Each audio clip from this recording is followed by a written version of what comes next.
Government loans are loans that are backed by the U.S. government. But one thing you can count on is the sponsorship for the government for some of these lending options.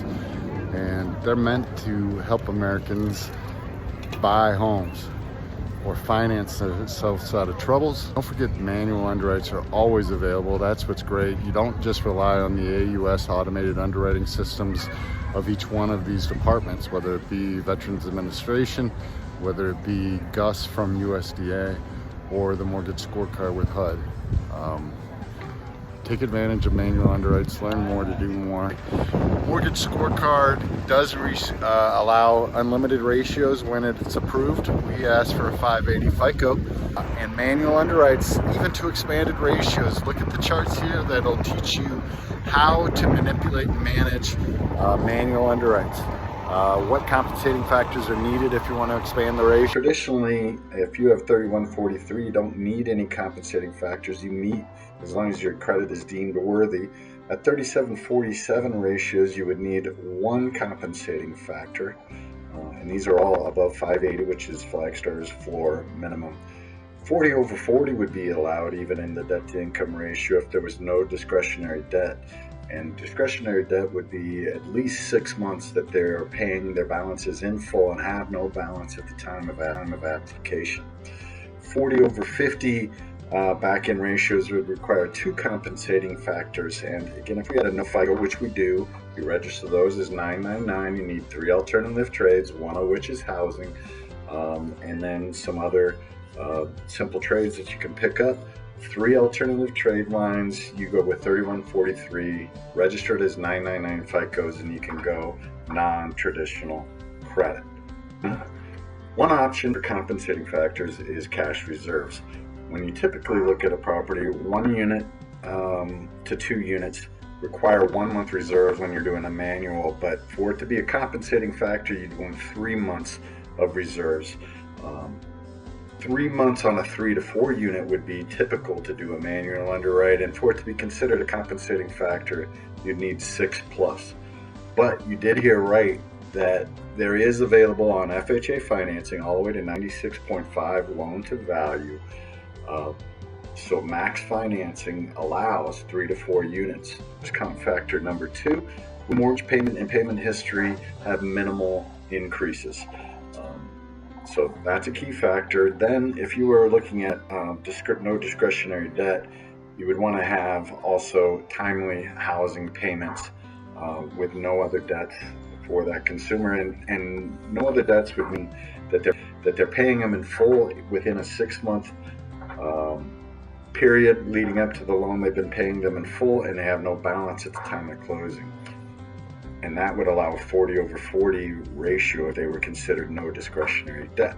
Comp factor option 3 is a significant income not included in qualifying. Maybe there's some reason that we can't validate it in a traditional sense to use it for qualifications. But if we were to use that income, they first of all would need to be doing it for more than 1 year, fairly consistency, and it's likely to continue.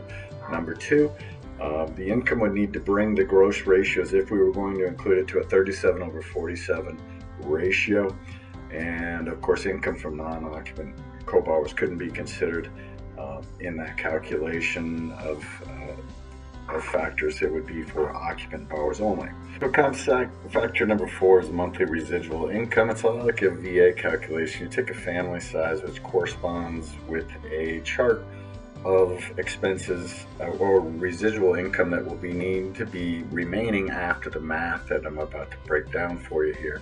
Total monthly income goes in line 1, less gross up portion of non-taxable income, less child care expenses, less PITI and HOA on the subject property, less monthly debts that they may be incurring in their debt ratio, less monthly property maintenance. Now how we calculate that is take 14 cents per square foot, less federal, state, other taxes would be the next calculation. Total residual income is the balance of that, and it must meet these charts. Value over 80,000 is for the number in bold. If it would happen to be under 80,000, it's the number in parentheses that would have to be remaining in the residual income from this calculation. So there's a big breakdown on managing how to underwrite and get compensating factors to assist in extended ratios for your manual underwrites. So at Flagstar, it's really just as simple as following the 4000.1 advisement from HUD's handbook. We're keeping you informed, and one thing to remember, you want to avoid those manual underwrites, pop in the rent credit history. If we have a first-time home buyer, which is defined as someone that hasn't owned a home in the last 3 years before the case assignment, and plug in that there is a satisfactory rent history, and AUS will take that into consideration. In FHA scorecard system, there should now be updates where you can indicate it's a first-time home buyer with positive rental history income. In Flagstar system, we just simply go to the loan application. There'll be a questionnaire: is FHA positive rental history available? That'll assist you in staying out of manual underwrites and staying with the approved eligible that goes to unlimited ratios. Contrary to popular opinion, these loans aren't just for U.S. citizens. They're also eligible for non-permanent resident aliens. So make sure you're learning more, no matter what your typical lending set of borrowers' demographics are. Make sure you're aware of all your government lending options. They're government-insured loans for the benefit of your consumers. So get them into a loan, help them get them into a home. And teach your realtors to accept this stuff. Let's get people in homes no matter the product they've got.